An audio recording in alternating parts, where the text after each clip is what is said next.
Today I'm making steak au poivre, the classic French bistro dish. This is great for a special occasion, not only because it's delicious, but because it's not that hard to make. It's a pepper-crusted steak, a quick pan sauce, cooked to a perfect medium rare. So let's jump in the kitchen and start making steak au poivre. Let's go.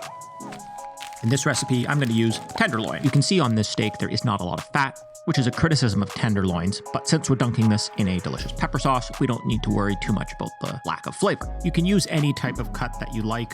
I prefer using tenderloin because I think it stands up really nicely to the peppercorns that we're going to add to the steak. A really nice contrast in textures and in flavors. To prepare the steaks, I'm just going to shower them in a bit of salt and set them aside on a plate for about 30 minutes. On to the star of the show, pepper. I have a whole bunch of peppercorns here that I'm going to need to crush. I think using a clean towel and a heavy bottomed pot is the best way to do this. A pepper grinder tends to grind them too fine, and the peppercorns fly out of a mortar and pestle. You'll find peppercorns all over your house for the next week. You can see I'm going for pretty large pieces here. Each peppercorn is either crushed in half or quarters. This will give us the best possible texture. Now that these are ground, I'll put them on a plate and set them aside. Let's do a bit of preparation for our sauce. I'm going to finely mince a shallot. The smaller or finer the mince, the better here. This is a good time to practice our knife skills.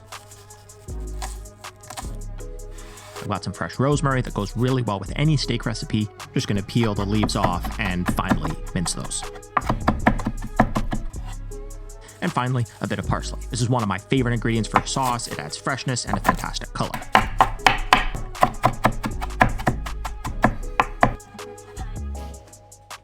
The steaks have finished resting. I like only doing one side of the steak with peppercorns. I find the pepper tends to burn. Plus, we don't get a really nice sear if it's completely coated in pepper. So I'll just press the steaks up against the plate of peppercorn. Since we salted them before and let them rest, the pepper should stick really nicely. Set aside the extra pepper. I'll use that in the sauce. Onto the stove, I have a carbon steel pan. You can use cast iron here as well. Medium-high heat and add a little bit of oil. Once it's hot, add our steaks pepper side down. We need to be very careful that the pepper doesn't burn, so after a minute or two, gently flip the steaks over. I'm probably right on the edge here. If a little pepper comes off, use some of the reserved pepper to just patch it up. Now into the pan, I'm going to add some butter, a crushed garlic clove, and some thyme. Use a spoon to baste the butter on top of the steak. After a minute or two, I'm going to put these into a 375 Fahrenheit oven. For how long? Well, we'll use our meat thermometer to get it exactly how we like it. I like this recipe with tenderloin pretty rare, so I'm going for 125 Fahrenheit. It only took me about 4 or 5 more minutes. The steaks need to rest. I'm removing them onto a plate. Get rid of that stuff, it's done its job, and we'll have enough time to make our sauce. Over medium heat, I'm going to add the shallots that I cut up. These cook pretty quickly, so stir them around quickly and don't let them burn. We need to deglaze the pan. There's a lot of delicious bits that are stuck to the bottom of the pan. For that, I have a bit of brandy. You could use cognac or really any liquid that you like. Let that simmer, scraping up the bottom of the pan, cook until it's mostly evaporated off. I'm using a homemade beef stock cube. If you're interested in seeing how I make these, leave a comment below, add some cream, and let everything simmer for a bit.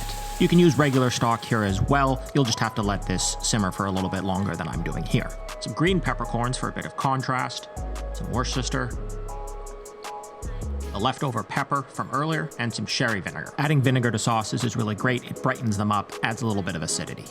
Stir it all around and simmer until it coats the back of a spoon. That happened pretty quick for me. If you're using stock, it'll take a little while longer. Off the heat, I'm going to add my herbs, my rosemary, and my parsley. Stir to combine, and we're ready to plate.